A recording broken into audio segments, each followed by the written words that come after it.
Bien, bonjour à toutes et à tous.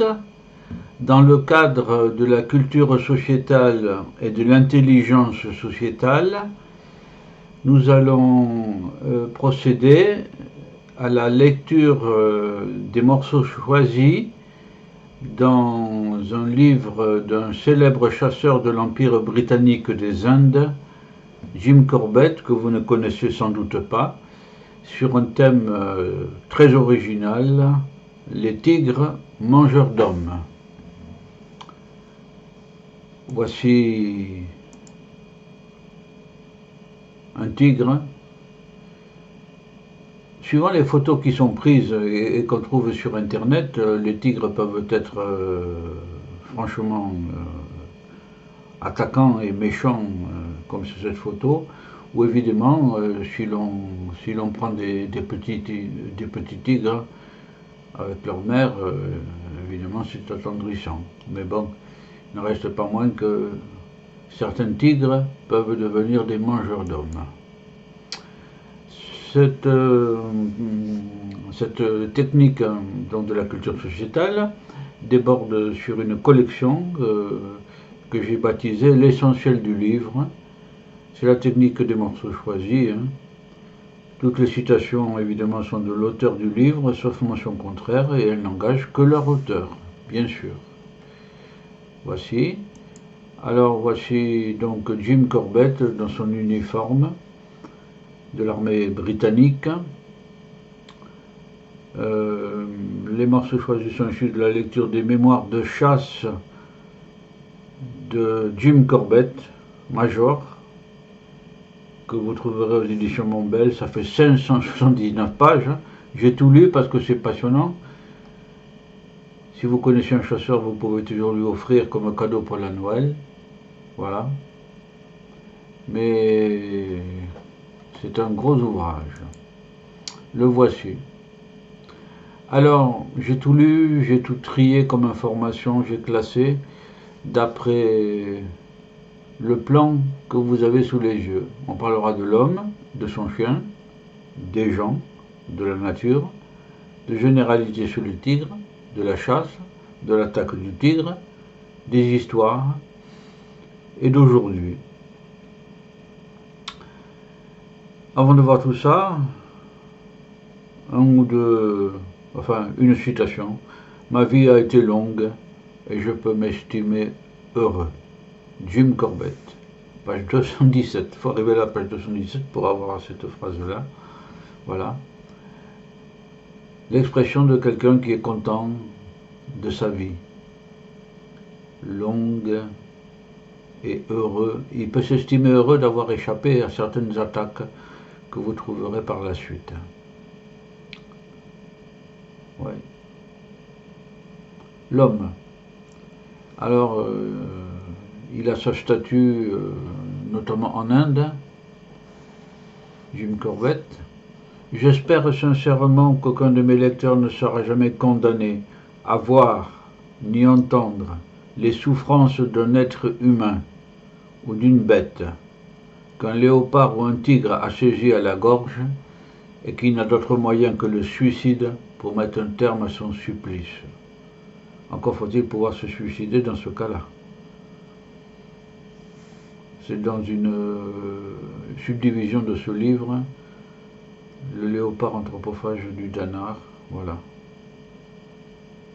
Oui, oui, parce que la réalité est terrible, sans aucun doute. Voilà. Souvenir. Souvenir, le temps ne change pas l'aspect des faits, profondément gravés dans la mémoire. Voilà une affirmation de quelqu'un qui a vécu des faits graves, comme tous ceux qui ont fait des guerres par ailleurs, aussi, voilà. Profondément gravé dans la mémoire, le temps ne fait rien à l'affaire, voilà. Parmi mes souvenirs les plus plaisants de ce jour où j'étais jeune, je revois les randonnées au clair de lune sur les routes forestières que nous faisions à 10 ou 12 pendant les mois d'hiver. les randonnées au clair de lune, à 10 ou 12 pendant les mois d'hiver, et les copieux soupers qui nous attendaient à notre retour. Les copieux soupers, le soir donc. Ces marches aident à dissiper toutes les craintes qui assaillent l'homme dans les bois la nuit. Et la nuit, quand il n'y a pas d'éclairage, dans la société moderne, on ne connaît plus guère ça, même dans les campagnes il y a des éclairages. Mais quand il fait le noir absolu, la peur ancestrale remonte. Cette affirmation, ceux qui ont des yeux pour voir un coucher de soleil sont en nombre restreint. Voilà. Très belle vue. Un coucher de soleil.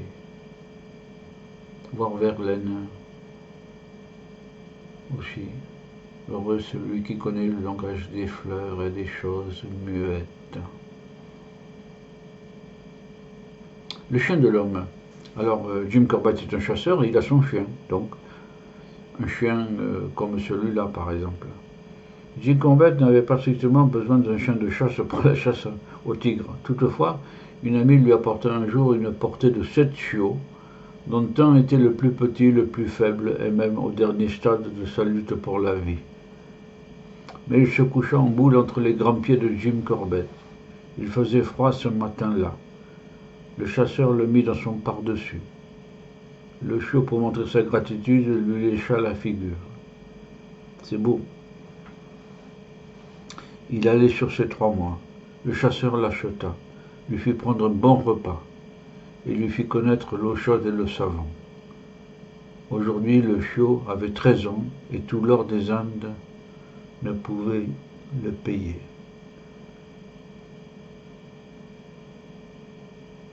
Oui. Jim Corbett, écriture de Jim Corbett.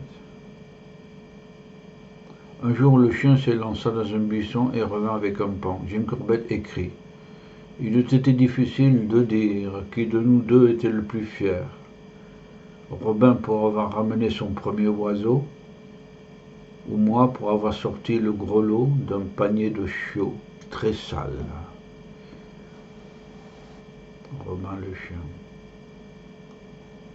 Un jour, Jim Corbett poursuivait un léopard.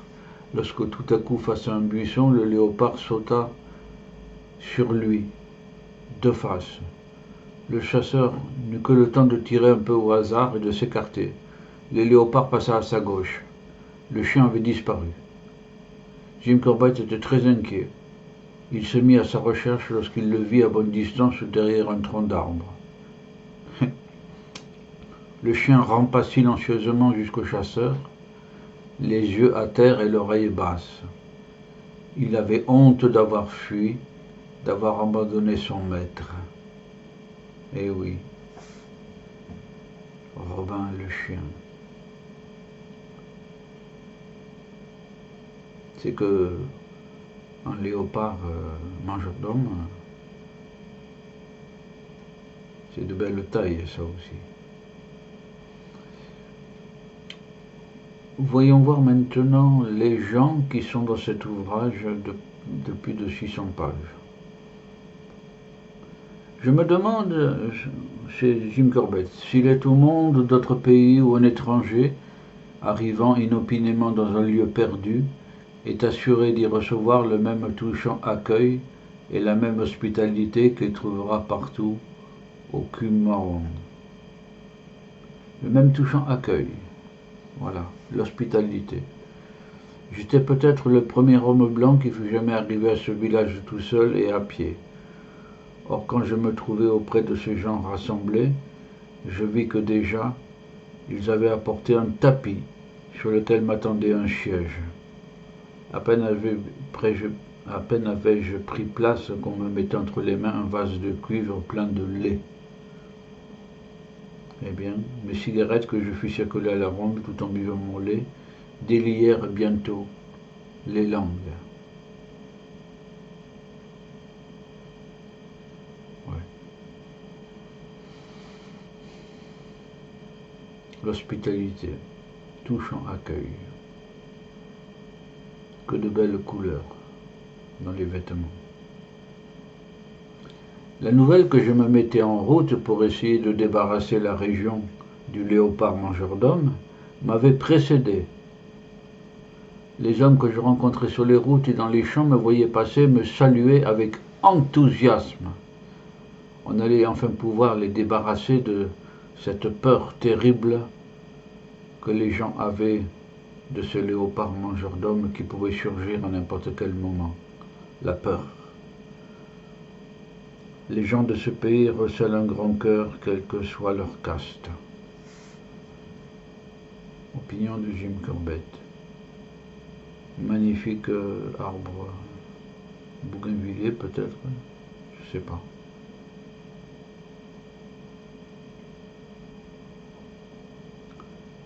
Lorsque les habitants des collines rendent visite à quelqu'un pour lui exprimer leurs remerciements, ils offrent quelque chose comme une rose, un souci ou quelques pétales dans la coupe de leurs mains réunies.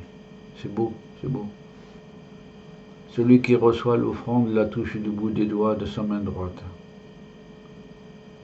Puis le donateur laisse tomber l'offrande aux pieds de l'homme qui l'honorera.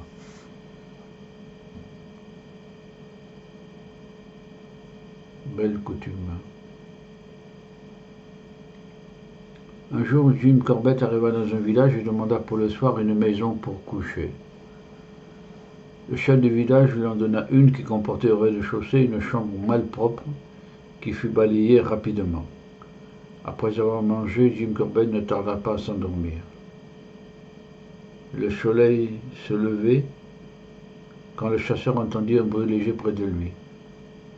En ouvrant les yeux, il vit un homme d'une cinquantaine d'années au dernier stade de la lèpre. Ce malheureux mort-vivant me dit qu'il revenait de passer plusieurs jours chez des amis dans un village voisin, et revenant chez lui, me trouvant endormi, il s'était assis dans un coin sans vouloir troubler mon sommeil. Je ne fus pas long à m'habiller ce matin-là. Il avait passé la nuit dans des lieux où il y avait un lépreux. Et bon, pauvres gens. Contre la lèpre et la misère, in memoriam, puisque c'est toujours actuel, le père missionnaire jésuite Pierre Serrac, mort en 2012, ayant consacré sa vie à lutter en Inde contre la misère, avec une préface du président de la République Jacques Chirac, à l'époque, 2012. Les jésuites. Après les gens, voyons voir la nature. Lorsque l'air est frais et chargé de tous les parfums que la jungle dégage le matin de bonne heure, il vous monte à la tête comme du champagne. Les parfums que la jungle dégage le matin.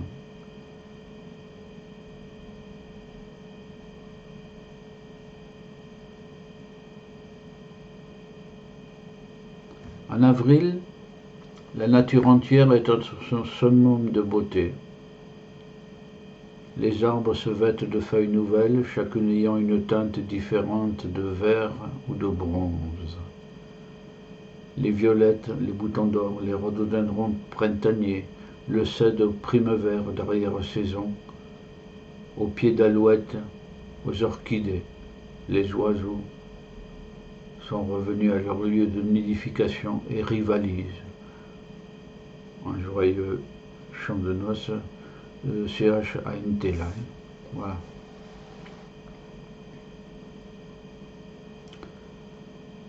Les pavots de montagne sont les plus belles fleurs de l'Himalaya. Ils sont bleu ciel. Les pavots de montagne. C'est vrai que ce bleu violet est magnifique. Nous passons maintenant au tigre sur des généralités. Quand un tigre devient-il mangeur d'hommes? Une question. Quand ils ne sont ni blessés ni anthropophages, les tigres ont généralement très bon caractère. Bon. S'il n'en était pas ainsi, comment des milliers de gens pourraient-ils travailler dans des jungles fréquentés par ces fauves? Voilà une interrogation de Jim Corbett.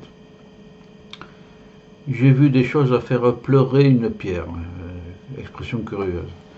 Je n'ai jamais vu un tigre suffisamment cruel et sanguinaire pour tuer sans provocation ce dont il avait besoin pour se nourrir. C'est un éloge des carnivores. Voilà.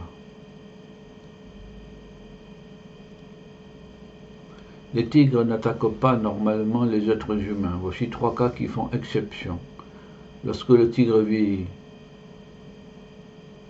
oui, il court moins vite. Et l'homme ne court pas vite. Bon. Lorsqu'il est blessé, notamment par un porc-épic, toujours la même raison. Il ne court pas vite. Il s'aperçoit que l'homme ne court pas vite non plus. Lorsqu'il tombe sur une occasion, parce qu'une épidémie par exemple ravage les collines, on a coutume de jeter les corps du haut des collines escarpées. Tigres et léopards ont là une nourriture facile. Voilà 3 cas répertoriés par Jim Corbett où un tigre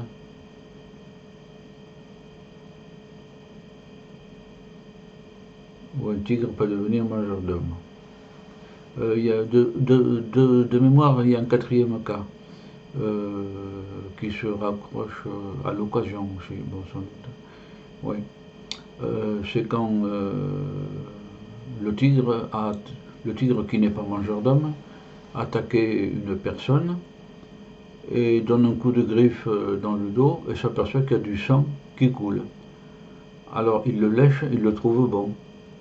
Et à partir de ce moment, il prend conscience que ce corps de cet être qui est un homme ou une femme, bon, donc est intéressant. Et il commence à manger pour voir. Voilà. Et là, il y prend goût. Donc il découvre que l'homme est mangeable et donc il devient mangeur d'hommes. Un tigre devenu mangeur d'hommes perd toute crainte des êtres humains aussi. Ça, c'est une remarque importante.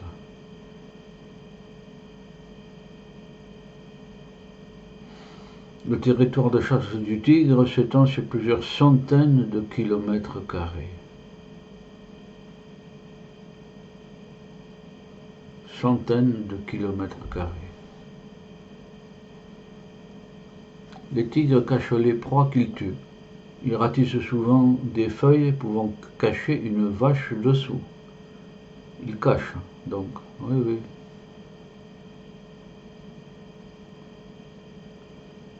Habituellement, ce sont personnes attaquées par des mangeurs d'hommes, une seule en réchappe. Eh bien, oui. Le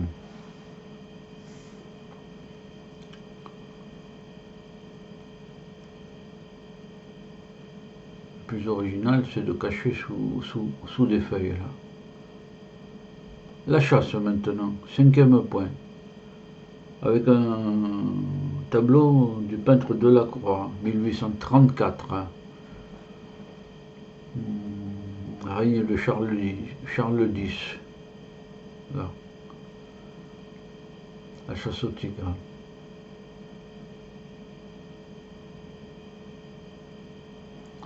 Alors, c'était le royaume des Indes britannique, donc il fallait une autorisation de chasse. Le gouvernement m'a accordé, dit Jim Corbett, la franchise des forêts, faveur à laquelle j'attache un grand prix et que j'étais seul à partager en Inde avec un autre chasseur. Ils étaient que 2. J'ai été ainsi en mesure de circuler en toute liberté dans les forêts où les tigres étaient le plus nombreux. Oui, c'est un privilège presque.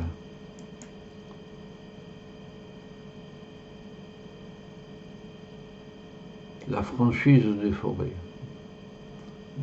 Bon. La première fois, une tigresse avait tué plus de 400 personnes.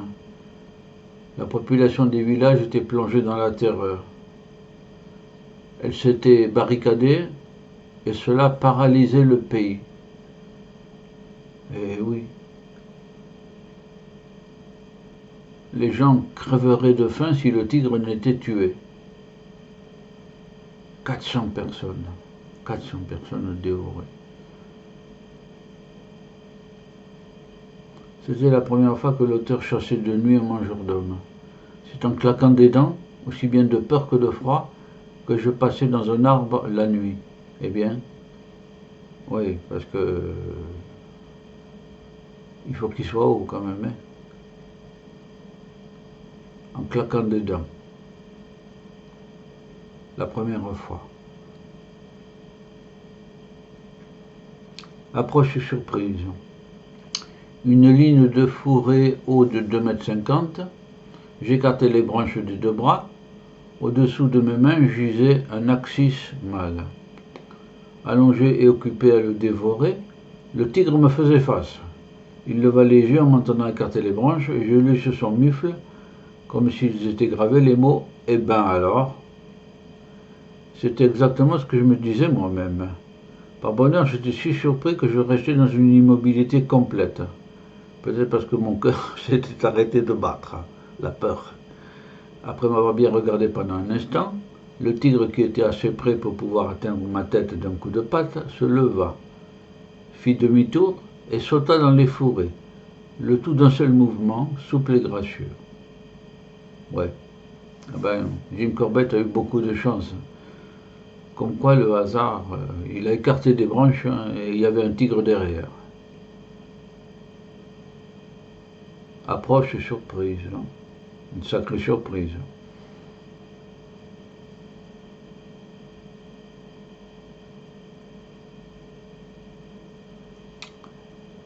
Comme titre, j'ai donné de bon matin toutes les bêtes de la jungle s'éveillaient. Il était utile aux chasseurs de savoir ce qu'elles avaient à dire au sujet du léopard. Bon. La vue et l'ouïe des animaux sauvages sont bien supérieurs à ceux des hommes civilisés. La sous-estimation de ces capacités est source d'échecs. Oui. La meilleure façon de connaître la position exacte d'un fauve, c'est de s'en assurer à l'aide des oiseaux, notamment les oiseaux. Ceux qui conviennent le mieux sont les poules rouges de la jungle et les pans. Le langage de chaque espèce est compris de toutes les autres. Les cordes vocales des êtres humains sont plus souples que celles de tout autre animal de la jungle, ce qui fait que les hommes peuvent communiquer avec une quantité de quadrupèdes et d'oiseaux. Parler le langage des animaux, c'est une source de plaisir inépuisable. Voilà une phrase remarquable. Et c'est aussi fort utile. J'imitais l'appel du léopard. La biche se retourna vers moi et commença à frapper le sol de ses pattes pour avertir ses compagnons. La harde vint progressivement se ranger à côté d'elle. Une belle scène, là. C'est vrai que dans son livre, il écoute souvent les oiseaux. Quand les oiseaux se taisent, c'est qu'il y a un tigre qui circule dessous les branchages, dessous les ramets, etc. Voilà, en bas, quoi. Tir. Comme la plupart des gens qui ont fait eux-mêmes leur apprentissage de chasseur, je garde les deux yeux ouverts quand je tire. Les deux yeux ouverts quand je tire. Ce qui me permet de regarder le but en même temps que je l'ajuste. Ça, c'est une notion technique.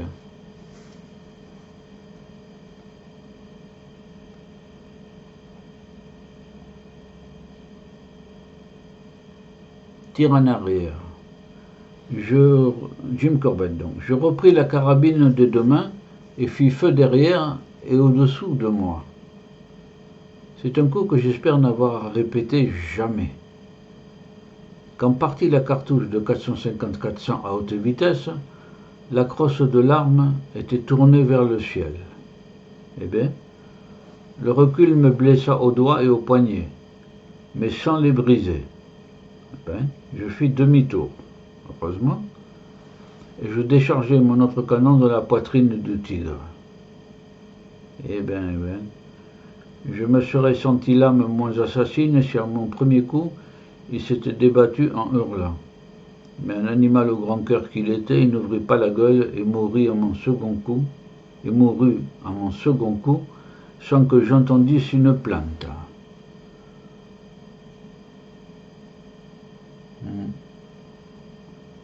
Voilà une circonstance assez extraordinaire. Hein.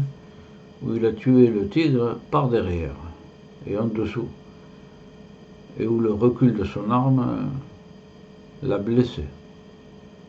Un coup de chance qu'il ait pu tuer le tigre du premier coup, sinon il serait passé à la casserole. Jim Corbett. C'est mignon, mon petit tigre. Bon. Nous fîmes semblant d'installer un abri dans un arbre, afin d'accaparer l'attention du tigre, au cas où celui-ci aurait été couché en train de nous surveiller. Oui, les tigres mangeurs d'hommes, on comprend à la lecture de ces centaines de pages que les tigres mangeurs d'hommes sont plus intelligents. Du fait d'avoir mangé de l'homme, ils sont plus roublards, ils sont plus malins. Et donc, là, il faut simuler quelque chose. On nous fîmes semblant d'installer un abri dans un arbre.